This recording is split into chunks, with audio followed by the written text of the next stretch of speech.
کئی medicinal plants کی list بنائی اور میڈیسنس کے نام سریانی، یونانی، ہندی، بربر، فارسی، لاطینی کئی زبانوں میں میڈیسنس کے نام لکھ کر اپنی قابلیت کا ثبوت دیا. اس طرح کوئی بھی فیلڈ ایسی نہ تھی جہاں پر مسلمان امام کی حیثیت نہ رکھتے ہوں.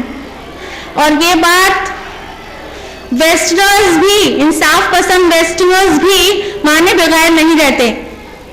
جارج ساٹن لکھتا ہے اپنی کتاب میں an introduction to the history of science, اس میں لکھتا ہے، بڑی آسانی سے اس چیز کو قبول کرتا ہے کہ 7th سینچری کے سیکنڈ ہاف سے لے کر 11th سینچری کے سیکنڈ ہاف تک اور جنرلی 15th سینچری تک Muslims were the leaders of science. مسلمان سائنس کے امام تھے. یہ انصاف پسند ویسٹرنرز بھی مانتے ہیں. اگر ہم آپ سے پوچھیں کہ امریکہ کی کھوج کس نے کی تو آپ کیا بتانے والے ہیں؟ Of course Columbus, right? Columbus نے امریکہ کی کھوج کی. اصل میں تمام ثبوتوں اور مورخین کی تمام تر تحقیق کے بعد یہ بات سامنے آئی ہے کہ کولمبس کے 1492 میں امریکہ پہنچنے کے 500 سال پہلے ہی اسلام کی روشنی وہاں پہنچ چکی تھی. ہارورڈ یونیورسٹی امریکہ کے ایک ریسرچر ڈاکٹر بیری فال اپنی کتاب جو کہ 1980 میں پبلش ہوئی، ساگا امریکہ، اس میں لکھتے ہیں کہ کولمبس کے امریکہ پہنچنے سے پہلے 500 سال پہلے سے مسلمان وہاں پر آباد ہو چکے تھے. اور اس نے کئی جگہ کے نام گنائے ہیں کہ انڈیانا، نیو میکسیکو، کلوریڈو، لوگو مارسیانا، اور بھی کئی مقامات پر مسلمانوں کے مدرسوں کے باقیات اس نے دیکھے ہیں. اور وہاں کی چٹانوں پر افریقہ میں تحریر کی جانے والی کوفی عربی درج تھی. اور وہاں کے مدرسوں میں بچوں کو تعلیم نہ صرف مذہب کی دی جاتی تھی بلکہ ان کو میتھمیٹکس، سائنس، ایسٹرونومی، ہسٹری اور نیویگیشن کی بھی تعلیم دی جاتی تھی. صرف اتنا ہی نہیں، کولمبس کے بیٹے فرڈینینڈ کولمبس نے لکھا ہے کہ میرے فادر جب ہونڈوراس پہنچے تو وہاں انہوں نے حبشی لوگ دیکھے اور ان میں سے ایک مسلم قبیلہ تھا المامی نام سے. جو المامی ایکچولی مندنکا زبان میں عربی کے الامام سے آیا ہے اور اس کا مطلب ہوتا ہے نماز پڑھانے والا. یہ کون کہہ رہا ہے؟ کولمبس کا بیٹا.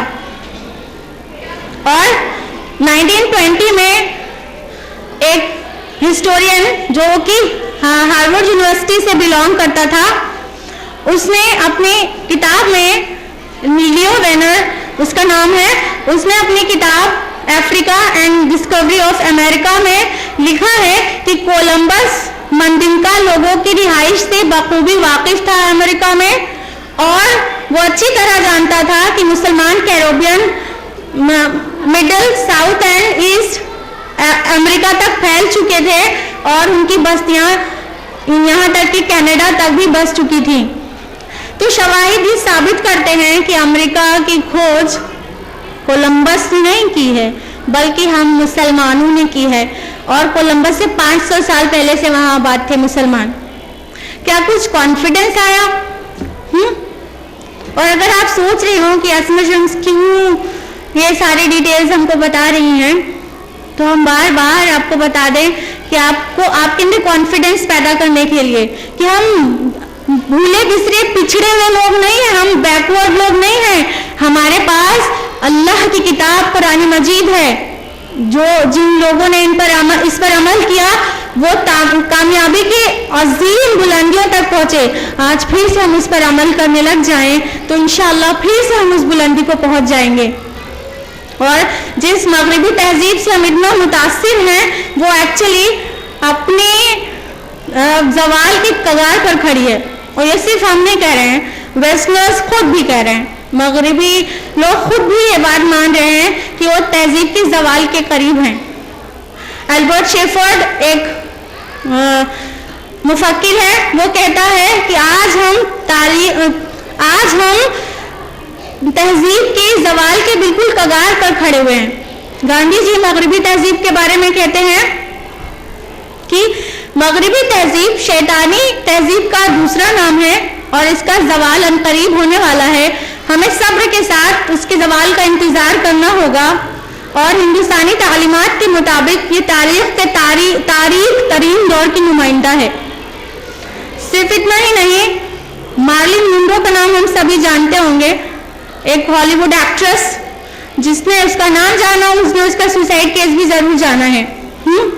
مارلن منرو کے پاس سب کچھ ہونے کے بعد, جس دنیا پہ ہم مرے جاتے ہیں, وہ ساری چیز ہونے کے بعد بھی, نام, شہرت, پیسہ, ایوریتھنگ ہونے کے بعد بھی اس کا سوسائڈ اس بات کی دلالت کرتا ہے کہ مغربی تہذیب کچھ نہیں, کھوکھلے پن کا دوسرا نام ہے.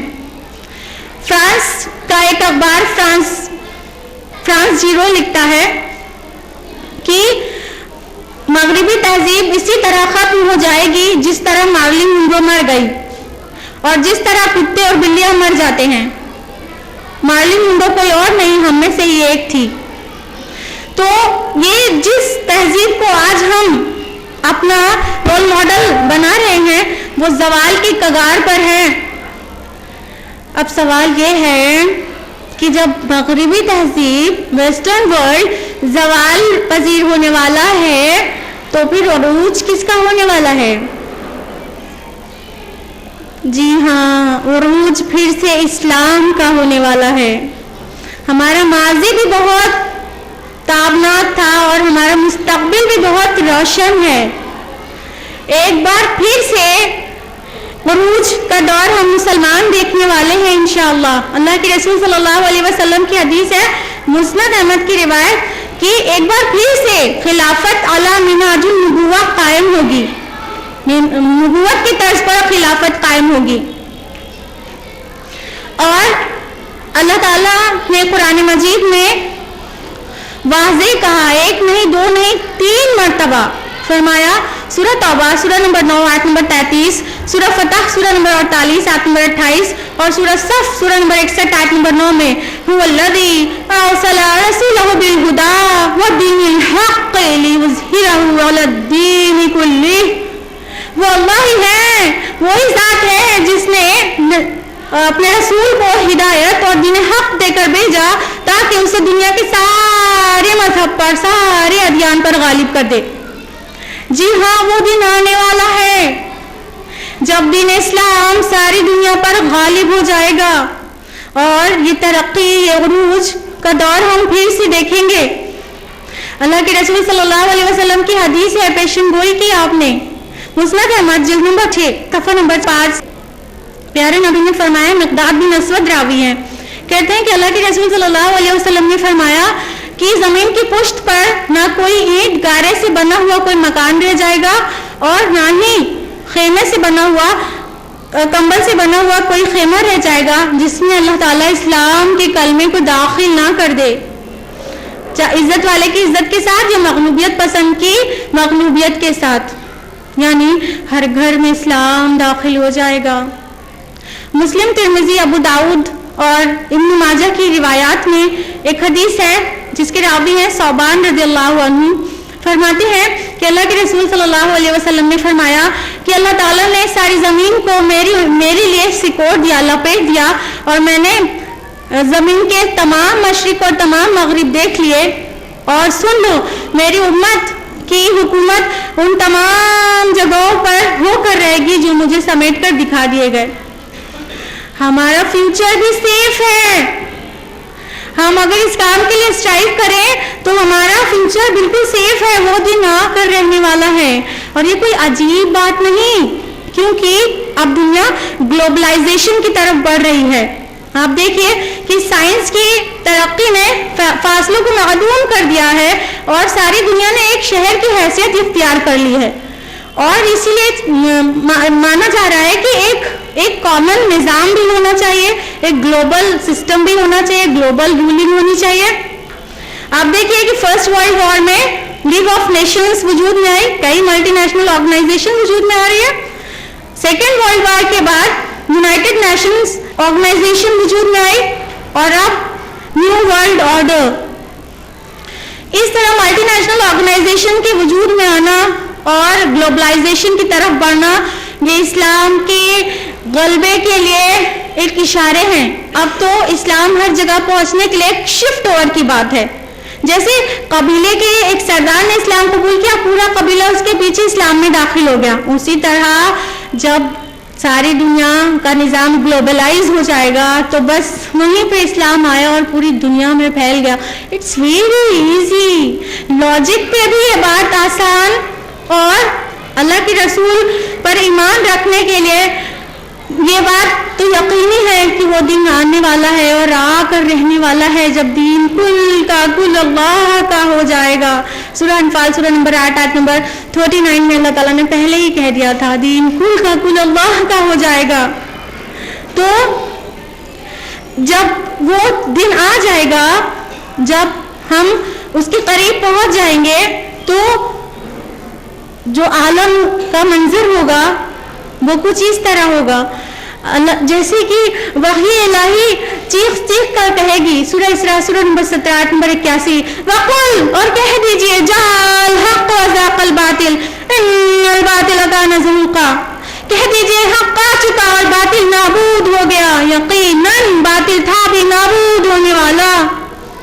وہ دن آنے والا ہے, ہمارے اور آپ کے ان پٹس کی ضرورت ہے. وہ دن آ کے رہنے والا ہے, ہم پھر سے ترقی کا دور دیکھیں گے.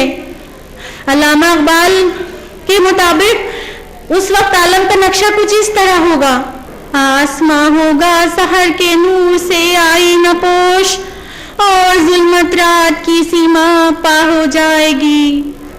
پھر دلوں کو یاد آ جائے گا پیغام سجود, پھر جب ان خاکے حرم سے آشنا ہو جائے گی.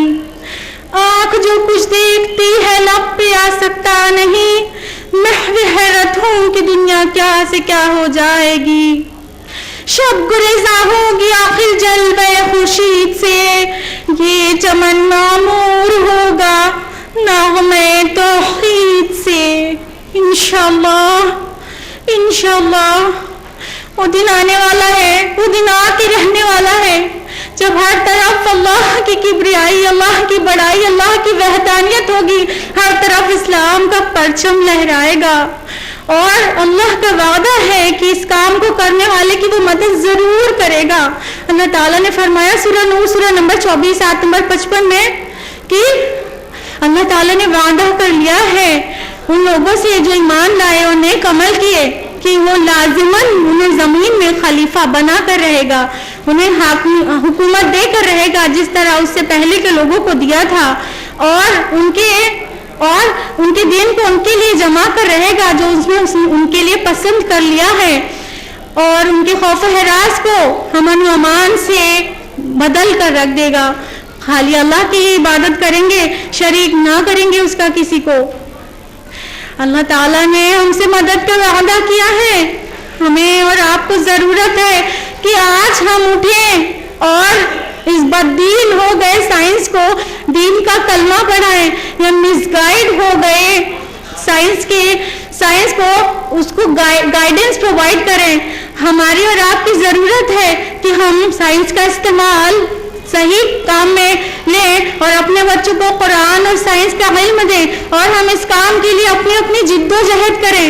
کیا ہم مستقبل کی خوشخبری سن کر اور مطمئن تو نہیں ہو گئے کہ ہمارا ماضی بھی شاندار تھا, ہمارا مستقبل بھی تابناک ہے, اب ہمیں کچھ بھی کرنے کی ضرورت نہیں ہے. فلاح اور فلاح اور فلاح تو دین کی دعوت کا کام کر ہی رہے ہیں, ہماری اور آپ کی کیا ضرورت ہے؟ اگر ہم یہ سوچتے ہیں تو میری گفتگو کا آج کوئی حاصل ہی نہیں ہے.